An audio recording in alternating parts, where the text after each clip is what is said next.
Bonsoir tout le monde. Merci de nous connecter ensemble dans cette émission Talk Show Family First. C'est vraiment rare qu'on puisse se retrouver dans cette plateforme qui est vraiment extraordinaire parce que nous recevons des personnes extraordinaires. Oui, on vous salue, que le Seigneur vous bénisse. On sait que vous allez être bénis ce soir. On a une invitée extraordinaire et un message qui va beaucoup bénir les couples. Et nous sommes bénis de vous avoir avec nous. Oui, c'est un message qui va bénir les couples, mais aussi tous ceux qui se préparent à se marier. Pour ceux qui veulent se préparer, nous savons que vous êtes nombreux à nous suivre un peu partout dans le monde, que ce soit en Afrique, en Europe ou en Amérique centrale, partout dans le monde. Nous sommes vraiment bénis de vous connaître, de vous savoir nombreux.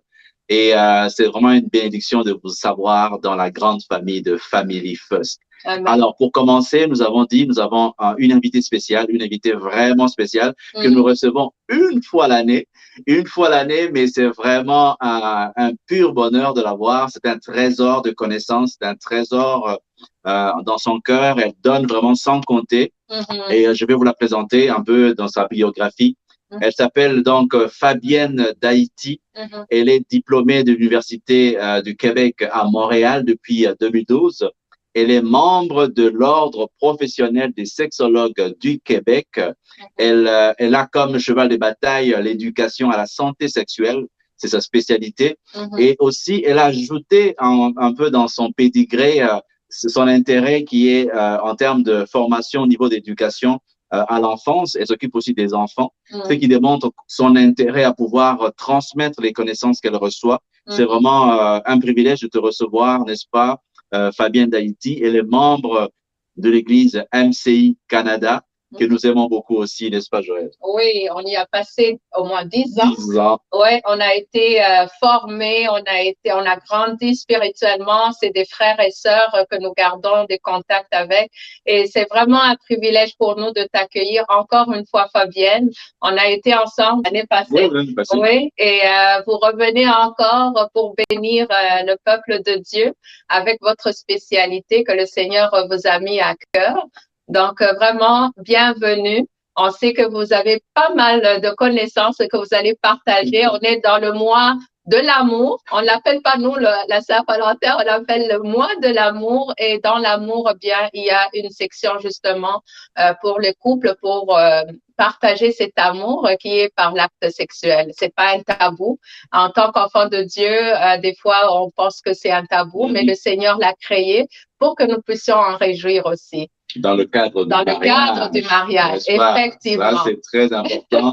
On met la base, vraiment la fondation, Oui. c'est que l'acte sexuel, la relation sexuelle, c'est un acte vraiment prodigieux. C'est même inscrit dans la Bible, n'est-ce pas, à travers Cantique des Cantiques. Oui. Donc, c'est quelque chose de très intéressant, de très beau qui a été créé par notre Seigneur, l'Éternel Dieu, mais c'est dans le cadre du mariage. Amen. Pour ceux qui se préparent au mariage, vous êtes invités, vous êtes inclus dans la discussion. Oui. Alors, on commence par recevoir notre invitée, Fabienne Daïti. Comment ça va, Fabienne?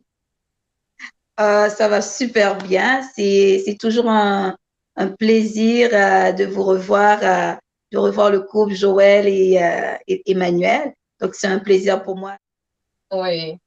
Alors, on va commencer par une première question. C'est le plaisir est partagé. Alors, on va commencer parce qu'on a quand même beaucoup de questions pour vous aujourd'hui et je pense que beaucoup de personnes vont être bénies par l'éclaircissement, la connaissance que vous allez apporter sur certains points.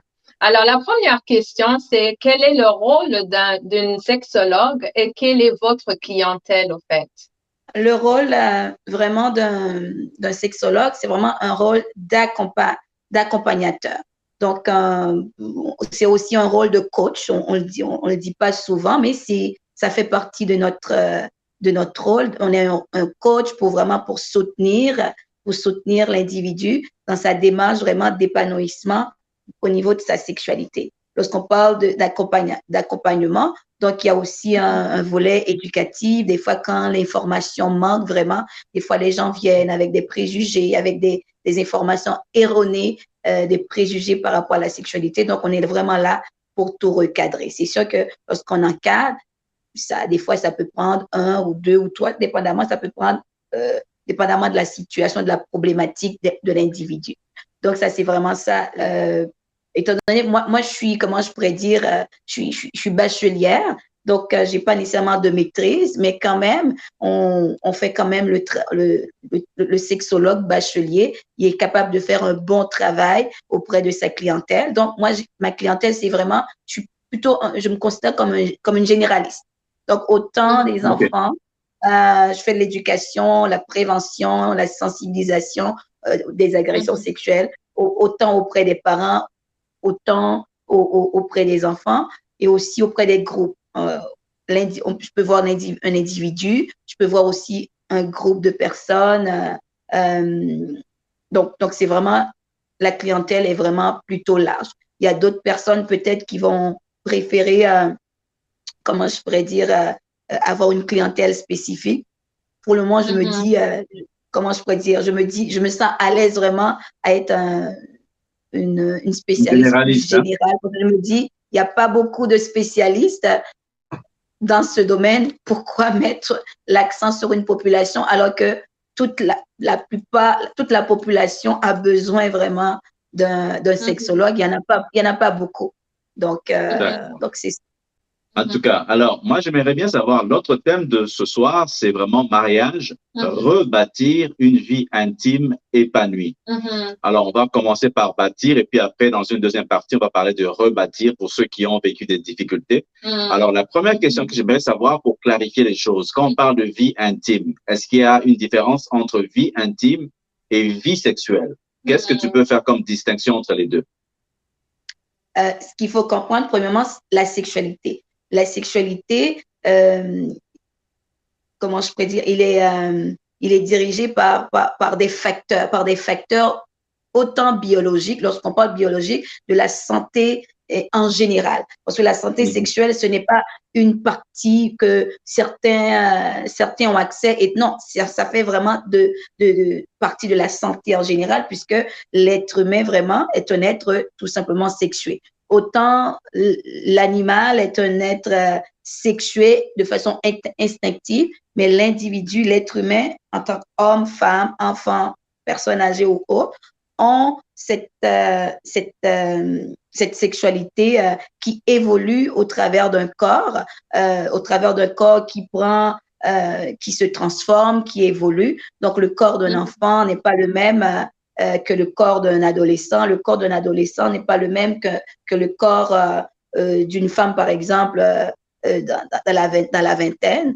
Et le corps d'une femme de la vingtaine est différent qu'une femme qui a eu des enfants. Donc, c'est vraiment ce qu'il faut voir dans la sexualité, c'est vraiment, il y a une évolution, il y a une transformation au travers du corps. Donc, il faut prendre en compte tous ces facteurs qui influencent la sexualité, autant la dimension biologique, la dimension affective. Lorsqu'on parle affective, on parle des émotions, des sentiments, parce que sexualité sans émotion,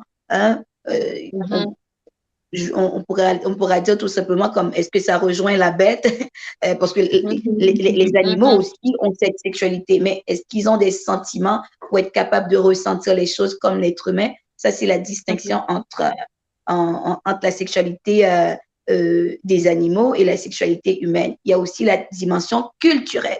La dimension culturelle, chaque culture a une façon de concevoir la sexualité. Ça ne veut pas dire comme tout ce qui est culturel est nécessairement bien fait, bien dit, mais quand même, il faut prendre en compte le contexte de la culture.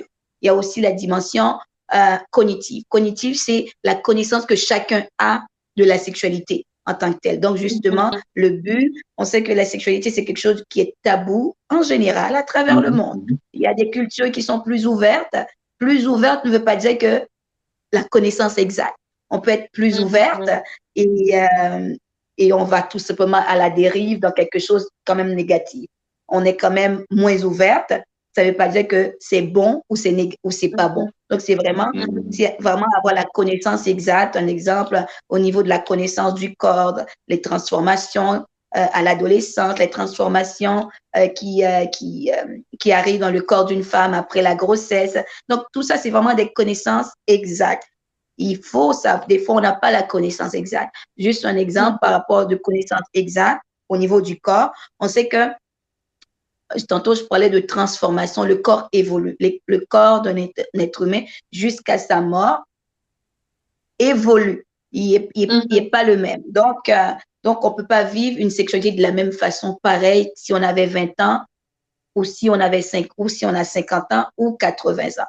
Donc, c'est important de comprendre cet élément de transformation. Ce que je dis par rapport à connaissance exacte, la plupart du temps, les gens, par exemple, on parle que l'activité physique, c'est bon pour le corps. Certains vont dire, oui, c'est bon pour le corps, mais c'est pour perdre du poids. Oui, c'est bon. Si c'est bon, oui, OK. Mais il y a encore plus, il y a une connaissance encore plus. Ce qu'il faut savoir, c'est que à partir de 30 ans, le corps humain, homme, femme, il perd de sa masse osseuse. Il perd 8 à 10% de sa masse osseuse. Ça, c'est une connaissance exacte. On n'a pas à le changer culturellement, peu importe. On a tous besoin de cette connaissance. Et même moi, à travers de cette connaissance, ça me permet d'agir différemment par rapport à mon corps. Donc, ça veut dire que si à partir de 30 ans, je fais pas d'exercice, on ne bouge pas, on sait qu'on vit dans une société, de plus en plus, les gens sont plus ou moins sédentaires pour toutes sortes de raisons. Si on fait pas d'activité, donc à chaque 10 ans, on perd de notre masse osseuse. Donc, masse osseuse, faiblesse du corps. Faiblesse du corps, ça veut dire quoi? Activité physique plus ou moins présent dans la vie d'un individu. Donc, par rapport à notre santé sexuelle, est-ce que ça a un impact sur notre santé sexuelle? Oui. Donc, il y a un impact très évident. Donc, si à chaque 10 ans, on perd de notre masse osseuse, donc la santé risque tout simplement de se détériorer. Et ce qui dit santé qui se détériore, ça veut dire que notre santé sexuelle n'est pas loin non plus de se décliner. Donc, c'est toutes des informations. Lorsqu'on parle au niveau de cognitif, c'est important d'avoir la connaissance exacte. Il y a aussi la dimension éthique. La dimension éthique, on peut appeler aussi la dimension morale. C'est les valeurs. Il y a plein de valeurs dans la société. Mais quelles sont les valeurs auxquelles j'adhère? La société offre telle chose. Là, je sais qu'on n'est même pas dans la religion. Donc, c'est vraiment les valeurs d'un individu. Les choses auxquelles j'adhère.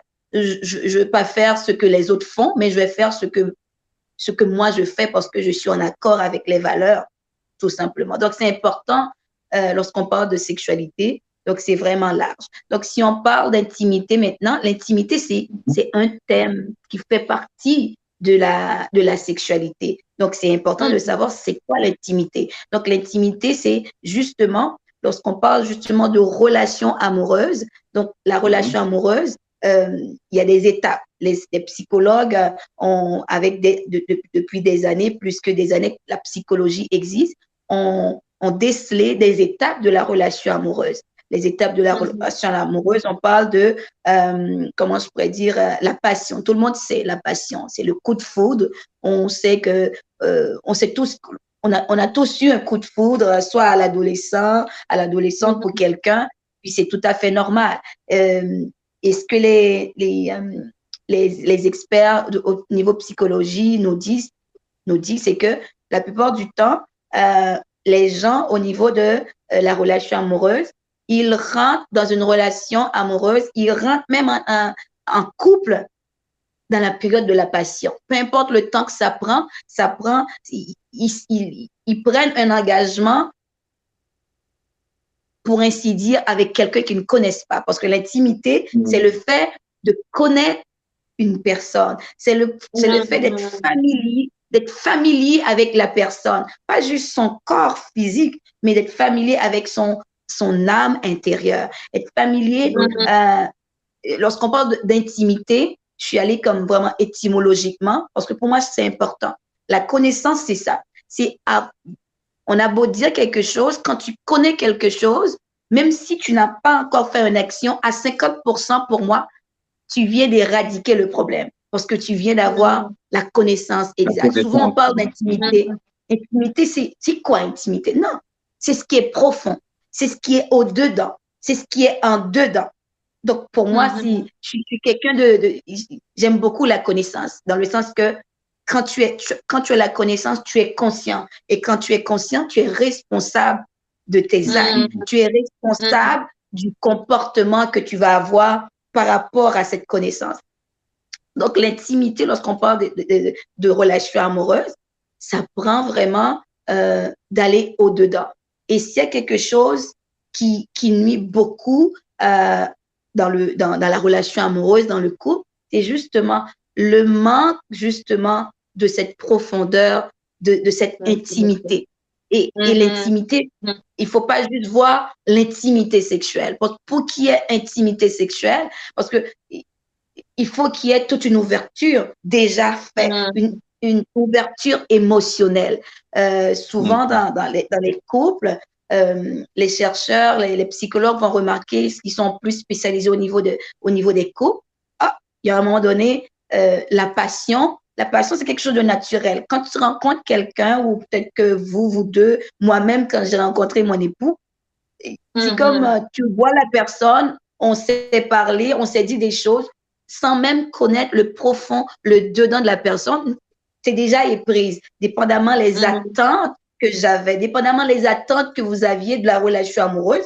Il y a cette énergie vitale qui crée une relation entre vous. Mais cette relation, elle est comme, vous n'avez rien fait pour. C'est naturel. Mais pour aller plus loin dans une relation de couple, pour donner de la profondeur, ça prend de la vraie profondeur, ça prend de l'ouverture, ça prend de connaître l'autre. Et ça, c'est quelque chose que, comment je pourrais dire, même dans les recherches, ça nous dit que la moyenne de vie d'un couple, c'est à peu près entre 2 et 4 ans à peu près. On peut aller 7 ans, mais c'est la moyenne. Parce que on dirait que la passion, avec le temps, diminue. Et c'est tout à fait normal. Et ça, c'est vraiment les gens, il y a beaucoup de personnes qui vont au divorce, mais c'est parce que peut-être qu'il manque cette connaissance pour aller à une autre étape. Parce que ce qu'ils ont vécu au début, qui est la passion, c'est quelque chose qui est naturel. Donc, si j'avais beaucoup d'attentes par rapport à une relation amoureuse, c'est sûr que la passion est beaucoup plus grande. Mais dès que on commence à rentrer dans la relation profonde, à comprendre l'autre, c'est là que beaucoup de couples, on va dire, il y a même 20% qui débarquent. Parce que la passion, au début, je connaissais l'autre, il était beau, il était génial, il n'y avait pas de défaut. Mais quand je commence à connaître l'autre, quand je commence à vraiment à rentrer dans son intimité, et quand l'autre commence à vraiment à se découvrir, à se dévoiler, c'est comme je dis souvent, apprendre ou à laisser. Parce que ce apprendre ou à laisser devrait se faire avant d'être en couple. Mais malheureusement, beaucoup de couples se forment sans avoir de l'intimité profonde. Regarde, c'est une question d'éducation, et cette éducation, je pense que la majorité d'entre nous, nous l'avons pas eu. Même dans les pays occidentaux, les gens n'ont pas toujours cette éducation vraiment à l'intimité. On est plus dans la passion, comment je peux dire, dans l'attirance physique, et c'est ce qu'on nous présente aussi dans les médias. Dans les médias, tant au travers des films cinématographiques, au travers des vidéos. C'est comme, ils se rencontrèrent, ils vécurent ensemble, ils eurent beaucoup d'enfants. Mais on voit pas, comment je pourrais dire, les étapes qui font en sorte qu'ils vécurent ensemble et ils eurent beaucoup d'enfants. Donc, l'intimité, pour moi, c'est vraiment l'élément central, la clé. Parce que pour avoir de l'intimité, il faut se permettre de la vulnérabilité. Permettre à l'autre de se dévoiler, être capable de se dévoiler à l'autre. Et vraiment, on sait que les recherches même nous le disent, le dévoilement, c'est quelque chose de difficile. Ça prend vraiment de faire confiance à l'autre, que l'autre nous fasse confiance pour aller vraiment dans ce qu'on appelle notre jardin secret. Donc, c'est vraiment l'intimité, vraiment, c'est quelque chose d'important. Souvent, on va voir des couples qui vont divorcer. Je ne dis pas que tous les couples ne devaient pas divorcer, mais des fois, c'est aller à ce niveau-là, vraiment, d'aller vraiment l'étape du dévoilement. Des fois, les gens ont peur de se dévoiler parce qu'ils ont peur d'être jugés, et des fois, c'est avec raison. Il y a des gens, il y a des couples, dans leur couple, peut-être que c'est un couple qui est plutôt toxique, où le conjoint ou la conjointe est toxique. Je me dévoile à toi, mais tu utilises cette vulnérabilité pour me rabaisser, pour me détruire. Et là, ça devient difficile. Parce que quand quelqu'un se dévoile, c'est vraiment révéler une partie de sa vulnérabilité. Et cette partie de sa vulnérabilité, c'est comme de l'or. C'est de l'or pour le couple. Quand je me dévoile, j'attends de l'empathie de l'autre, j'attends la sympathie, j'attends le soutien de l'autre. Parce que dans le dévoilement, des fois, il y a des blessures très profondes qui viennent des expériences passées, qui viennent des relations à l'enfance, très, très loin. Des fois, il y a des abus, des fois, il y a plein de choses. Donc, quand on donne ça à quelqu'un, donc il faudrait mieux très bien qu'il fasse vraiment ou qu'elle fasse vraiment très attention, parce que ça peut devenir comme un cercle vicieux. J'ai été blessée, j'ai été détruit, je te fais confiance avec qui je suis, et tu me fais encore mal en me pointant du doigt, en me blâmant. Donc, c'est vraiment la place, comment je pourrais dire, ça peut vraiment détruire la confiance. On sait que la confiance est très, très, très, très important, très importante pour l'avancement du couple.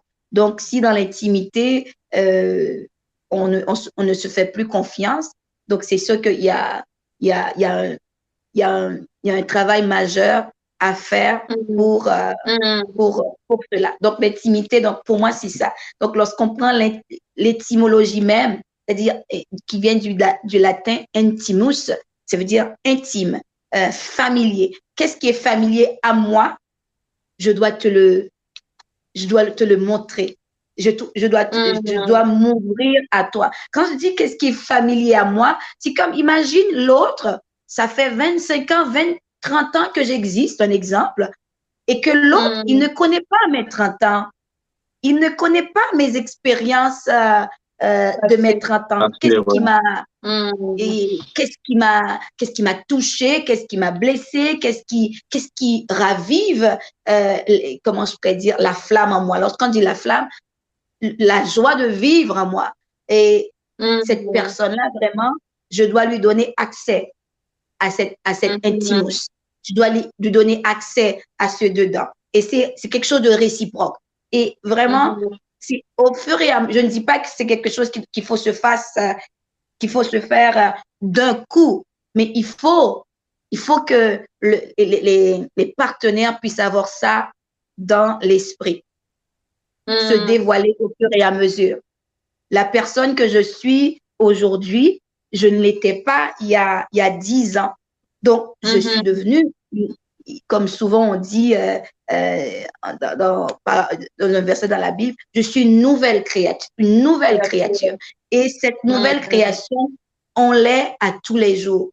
Donc, c'est vraiment, il faut donner accès à l'autre, à cette nouvelle créature, pour que l'autre puisse nous découvrir. Et justement, c'est ça qui nourrit la relation. La relation, ok. Et c'est ça qui nourrit je ne vais pas trop en dire, donc je vous laisse. C'est bon. Donc, on sent de la passion dans ce que tu dis, on sent vraiment beaucoup d'informations et de connaissances. Je pense que nos amis qui nous suivent sont vraiment bénis avec toutes ces informations. Oui, on va passer à une autre chose. Oui. Juste pour dire que, donc, si je le comprends bien, ça prend vraiment une bonne intimité dans le couple pour pouvoir aussi jouir de la sexualité qui est épanouie également. Pour avoir, en fait, il y a une corrélation. Tu peux pas avoir une sexualité épanouie il n'y a pas d'intimité entre le couple, si je comprends bien. Et j'ai beaucoup aimé la connaissance par rapport à comment notre corps dévalue, comment entretenir notre corps aussi. Le sport, c'est pas juste par rapport à perdre du poids, mais ça aide aussi au niveau, donc, dans notre relation sexuelle, ça va aider aussi par rapport à prendre soin de notre corps pour pouvoir avoir Exactement. aussi la sexualité épanouie. Donc, J'ai c'est ça. beaucoup aimé ça et j'ai retenu ça. Alors, on va aller sur une autre question. Vraiment, je sens qu'on a beaucoup de choses que tu veux nous partager. C'est juste le temps qu'on va essayer aussi de gérer.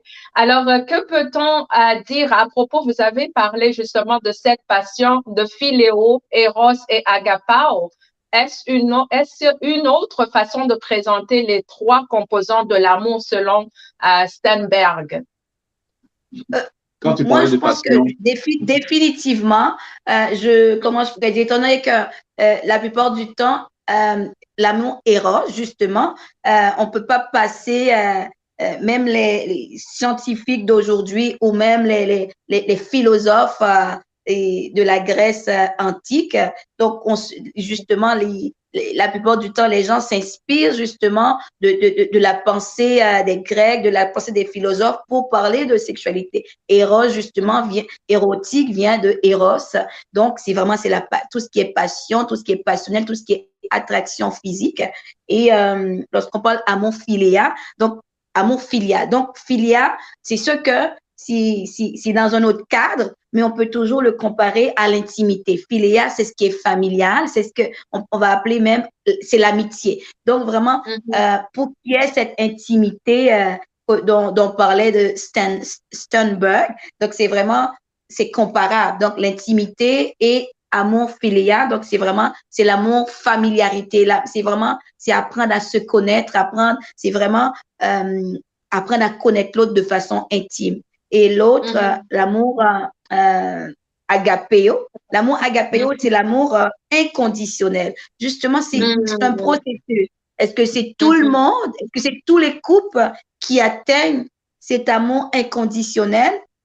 L'amour inconditionnel, on va parler de l'amour inconditionnel, un exemple que Jésus nous a aimé, que Dieu nous a aimé. Donc, ça prend vraiment un travail personnel avant tout pour accepter l'autre de façon inconditionnelle. Parce qu'on sait que même dans les étapes de la relation amoureuse, il y a une étape où il y a comment je pourrais dire, l'étape où il y a une lutte de pouvoir. La lutte de pouvoir, justement, on n'est pas dans l'amour inconditionnel. La lutte de pouvoir, c'est plus je veux être au contrôle.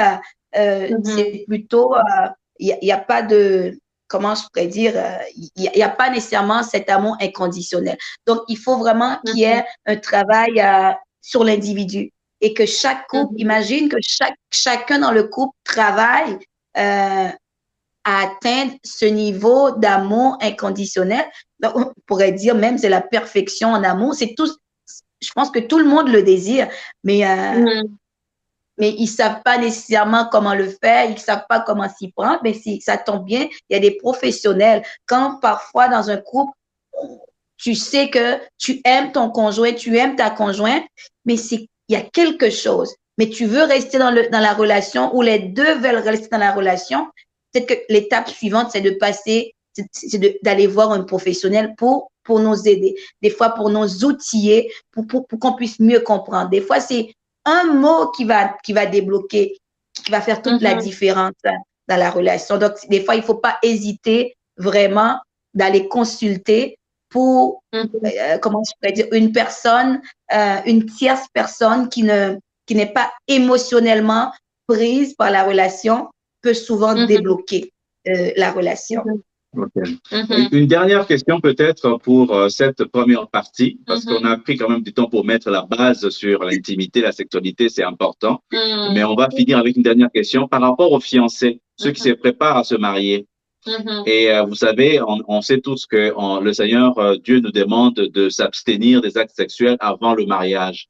Alors, il y a un nouveau concept qui est sorti depuis un certain temps qui parle de compatibilité sexuelle. Est-ce que cette compatibilité sexuelle au niveau des sexologues, ça existe? Parce qu'il y en a qui disent il faut qu'on puisse tester l'acte sexuel pour être sûr qu'on est compatible. On va terminer avec cette question-là pour cette partie.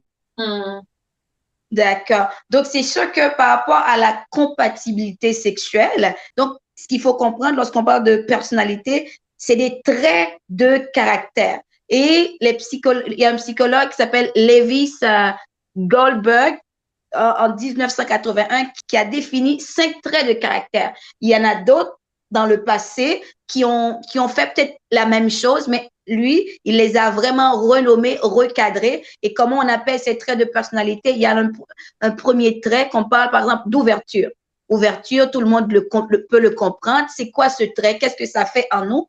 C'est qu'on est ouvert à la nouveauté, on est très créatif, on va aller vers des idées nouvelles. Ça, c'est vraiment un trait de personnalité. Et comment fonctionnent les traits de personnalité? Ça va sur un continuum. Je donne un exemple de 1 à 5. 1, je suis un peu ouvert et 5, je suis très, très, très ouvert. Donc, on a tout ça en nous. Donc, c'est important de savoir que est-ce que je suis quelqu'un de très ouvert? Là, on parle d'intimité, on parle de relations amoureuses. Donc, c'est important. Si je suis moins ouvert, moins créatif, ce n'est pas de me blâmer de ne pas être moins créatif, mais pourtant, c'est de savoir qu'est-ce que je peux faire pour m'entraîner à avoir un petit peu de créativité. Parce que la créativité, s'il y a quelque chose qui est important au niveau du couple, c'est la créativité. Donc, l'autre trait de personnalité, si on peut dire l'extraversion. L'extraversion, ça se dit, c'est vraiment quelqu'un qui est très extraverti, qui aime aller vers les autres. Sur un continuum de 1 à 5, quelqu'un peut être plutôt introverti. Être introverti ou être extraverti, ça ne veut pas dire que je suis bon ou je suis pas bonne. Ça veut tout simplement, ça veut pas dire comme je suis social ou asocial. Ça veut tout simplement dire c'est une tendance que j'ai d'aller vers les autres ou une tendance que j'ai d'aller moins vers les autres. Et l'autre trait, c'est agréabilité. Agréabilité, c'est cette capacité à créer des émotions positives chez les autres. Un exemple, sur un trait de personnalité, sur un continuum de 1 à 5, je peux être un petit peu agréable ou très agréable si je score jusqu'à 5. Mais le but, c'est d'être équilibré dans ce trait de personnalité, dans ce trait de caractère. Parce que quelqu'un qui est très agréable dans son couple, un exemple, est très agréable, il veut toujours faire plaisir à l'autre. Mais ça ne veut pas dire qu'il est bien lui-même. Donc, si toi, un exemple, si moi, j'ai ce trait de personnalité très présent, très prononcé chez moi, à un moment donné, il faut que je retourne il faut que je m'entraîne à trouver l'équilibre. Parce que si je suis très agréable à faire plaisir à l'autre, ça veut dire comme je m'oublie moi dans la relation. Est-ce que vous comprenez? Donc, c'est important de savoir, parce que c'est pas qu'on on a un trait ou on a tous ces traits, ces 5 traits en nous. Mais ce sont des tendances qui se reflètent dans notre façon de faire, dans notre façon de voir la vie, qui est vraiment très large dans chaque dimension de notre vie, dans tout ce qu'on fait. Finalement, ces traits va refléter notre mindset finalement. Donc, la plupart du temps, on parle beaucoup en ce moment de mindset, de façon de penser. Si on veut changer notre façon de penser, il faut apprendre à se connaître. Qui sommes-nous? C'est quoi notre tendance? Et comment on peut s'entraîner à aller vers l'équilibre. Et l'autre trait, c'est neuroticisme. Quelqu'un qui a neuroticisme ou névrosisme, c'est quelqu'un qui a tendance à des émotions négatives. Les émotions négatives, c'est pas mauvais. On retrouve ça souvent chez les enfants. C'est tout à fait normal. Les enfants, on sait que ils commencent dans l'égocentrisme. Ils sont très égocentriques, très centrés sur eux-mêmes et c'est tout à fait normal. C'est sûr que si on ne travaille pas à sortir de l'égocentrisme, donc on va rester est-ce qu'on veut rester égocentrique toute notre vie? Donc lorsqu'on parle de neuroticisme, c'est du monde qui sont beaucoup comment je peux dire vindicatifs, toujours à bouder, toujours irritable. C'est un trait de personnalité, c'est une tendance. Imagine dans un couple, les 2 personnes, tous les traits sont bons, mais lorsqu'on parle de personnalité, imagine 2 personnes neuroticisme sont ensemble. Ça ne veut pas dire que le couple ne va pas bien, ne va pas réussir. mais il faut qu'ils soient conscients qu'ils ont beaucoup à travailler parce que leur trait de caractère, leur tendance, imagine, je te blâme, tu me blâmes, tu m'irrites, je t'irrite, je te boude, tu me boudes. On n'en finit plus. Ouais. Donc, le but, c'est de savoir comme est-ce qu'il y a des personnalités qui fonctionnent plus ensemble? On a tous ces traits en nous. Moi, je trouve que c'est tellement intéressant de connaître, si on veut se connaître minimalement, au moins savoir c'est quoi les tendances qu'on a. Comment, si on connaît nos tendances, on peut savoir comment s'améliorer. Si on connaît nos tendances, on peut savoir, tel type de personne, ça va me demander beaucoup d'énergie parce que les traits de caractère, il y a des traits de caractère comme le névrotisme, le neuroticisme, c'est très énergivore. Je pense en relation de couple, on veut pas dépenser de l'énergie, on veut pas perdre son énergie, on veut en gagner justement pour avoir du plaisir parce que la relation du couple nécessite du plaisir. Donc c'est dans ce sens-là, je pense que par rapport à la personnalité, oui, il y a des personnalités qui vont pas ensemble. Mais est-ce qu'on peut y travailler? Oui, on peut y travailler. Mais est-ce qu'au niveau mécanique, est-ce qu'on peut parler de compatibilité mécaniquement parlant, physiquement parlant? Ce que je disais tantôt, physiquement parlant, il n'y a pas nécessairement de question d'incompatibilité. Il faut juste savoir comment s'y faire parce que, comment je pourrais dire, le vagin a une très grande profondeur et il est extensible. Et le pénis, si vraiment quelqu'un n'a pas un problème physique, un homme par exemple, au niveau partie génitale, qui n'a pas comme un micro-pénis qui est problématique, il n'y a aucun, il s'agit vraiment aux deux personnes de savoir comment s'arrimer, comment vraiment trouver du plaisir ensemble. Par rapport à cela, physiquement, scientifiquement, il devrait pas y avoir de problème. Super. En tout cas, merci beaucoup, Fabienne, pour toutes ces explications, toutes ces connaissances transmises avec passion, avec bon cœur. On va juste une autre chose. J'avais oublié un autre trait. C'est vraiment l'autre trait, c'est la conscienciosité. Donc, quelqu'un qui est très consciencieux, c'est vraiment avoir la conscience des choses. Finalement, avoir la conscience des choses, c'est conscience veut dire avec. Parce que on fait du latin, tout est intéressant d'avoir l'étymologie. C'est conscience, c'est avec la science. Donc, tu agis avec connaissance. Quand tu veux emmener un projet, tu es capable de l'emmener à terme parce que justement, tu as la connaissance. Donc, d'un côté, quelqu'un qui est très consciencieux, j'aime pas le dire ce mot, comme par exemple le mot rigide. C'est quelqu'un qui va amener un projet à terme. Donc, on a intérêt à avoir un partenaire très consciencieux, justement très consciencieux pour emmener la relation à un autre niveau, pour emmener la relation là où est-ce qu'elle est. Souvent, on rentre dans la relation amoureuse pour toutes sortes de raisons. Pour la relation, des fois pour des raisons économiques, pour des raisons sociales, à cause de la pression sociale. Ce sont toutes des raisons qui, justement, vont faire en sorte, vont pas amener la relation à un niveau supérieur. Donc, les gens peuvent rester ensemble, oui, mais est-ce qu'il y a de l'amour? Est-ce qu'il y a de l'intimité? Donc, pour qu'il y ait de l'intimité, il ne faut pas que l'amour soit, comment je pourrais dire, soit abordé sur d'autres facettes déguisées comme l'argent ou la pression ou d'autres choses. Vraiment, il faut qu'on soit centré sur l'amour. Sinon, autre chose, ça fonctionnera. L'intimité, parce que il faut comprendre que lorsqu'on parle d'intimité, la santé sexuelle, ça fait partie de l'intimité. Donc, il faut qu'il soit exempt de crainte.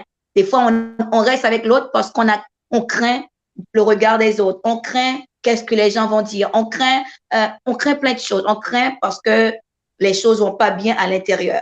Donc, on peut pas, parce que toute cette crainte provoque des réactions physiques. Ouais. Donc, et l'intimité ne peut c'est contraire à l'intimité. C'est contraire à l'ouverture. De toutes ces émotions négatives contribuent justement à une fermeture. On peut faire l'acte. Tout le monde peut passer à l'acte. Mais le partenaire va ressentir s'il y a une ouverture ou pas. Donc, des fois, on va faire l'acte, c'est par devoir et non pas parce qu'on veut tout simplement de l'intimité avec l'autre. Excellent, excellent. Merci beaucoup, Fabienne, pour toutes ces informations, toutes ces connaissances transmises avec passion, wow, on est vraiment bénis de t'avoir. On va finir cette première partie et on donne rendez-vous vraiment à nos amis, à nos familles pour la prochaine partie qui va vraiment se baser sur le rebâtir une vie intime épanouie pour tous ceux qui ont eu des blessures, pour tous ceux qui ont vécu des divorces ou des séparations ou qui vivent séparés de leur conjoint. Nous allons revenir pour une deuxième partie. Restez connectés sur la page Facebook de Family First et sur la chaîne YouTube Ministère Family First. Qu'est-ce que tu peux dire pour finir, Joël? Je suis vraiment extrêmement bénie et je pense que tous ceux qui sont avec nous sont en train d'être bénis. Beaucoup de connaissances, beaucoup de sagesse. La parole de Dieu nous dit qu'on va connaître la vérité. La vérité nous affranchit. Bien sûr, la vérité, c'est Jésus-Christ. Mais il y a une connaissance aussi que beaucoup manquent. Donc, aujourd'hui, je pense que vous avez eu pas mal de choses qui ont été éclairées par notre sœur Fabienne. Et nous vous souhaitons à la prochaine, bien sûr, et que Dieu vous bénisse abondamment. Bye.